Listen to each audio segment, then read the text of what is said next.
drench use, it's been an old chestnut, hasn't it? But we're using too much of it. Yeah, well, luckily, for years, or decades in fact, of course, we had nothing new on the horizon as far as new active ingredients, and you know, we were really staring down the barrel of a gun as far as drench resistance goes. And goat farmers, it jeopardised commercial goat farming intensively, totally, generally.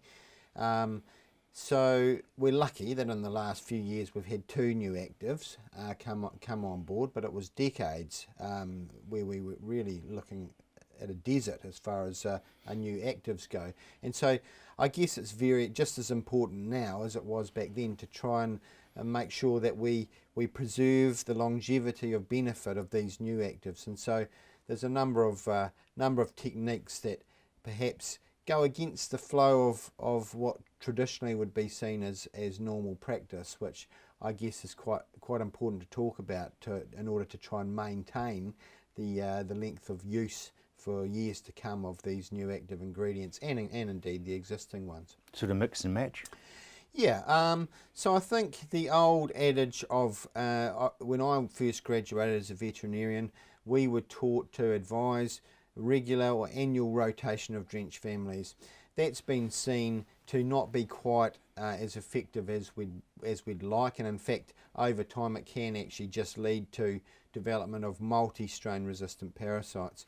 And so more importantly now, I think the issue is really targeting when drench use is required and not overusing it, so only using it when it's required and really slamming the parasite population when it's causing a problem. So in other words, bringing into place a monitoring system and using drench when it's required rather than the preventative use that used to be purported as the right way to go.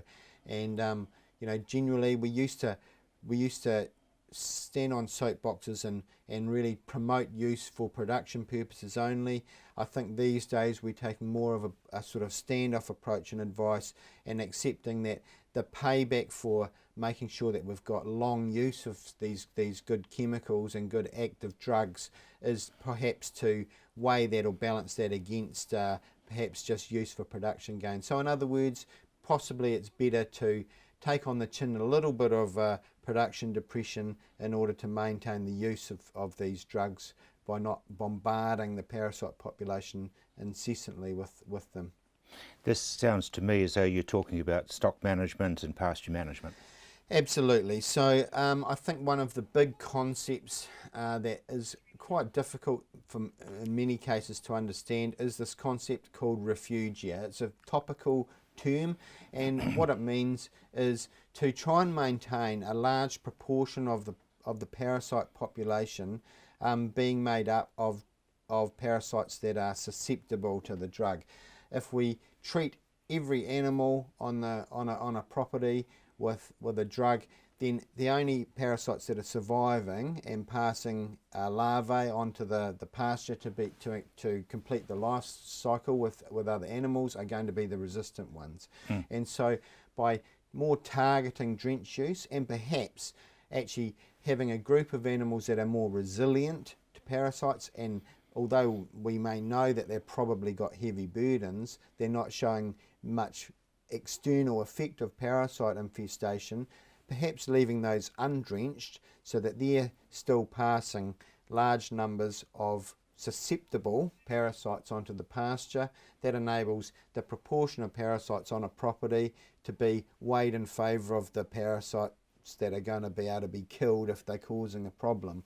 And so this concept of refugia is a big one, and the way to achieve that is more target drench use at animals that are definitely or obviously being held back by parasitism, and that can be achieved simply through monitoring live weights or condition or DAG scoring, and the animals, if we're talking about sheep as a good example, that have got clean behinds, are growing well, are looking good, perhaps just leaving them as a group that don't need to be drenched, and so hence the parasites they're harbouring will be maintaining output of reproductive products, larvae that are still susceptible, but those animals aren't seeing the effects of their infestation. Do you still advocate pasture management and putting cattle over first and then sheep? Definitely. And I think the days of being fully and wholly reliant on drench use to control parasites are well gone, and an integrated approach, understanding the biology of the parasite,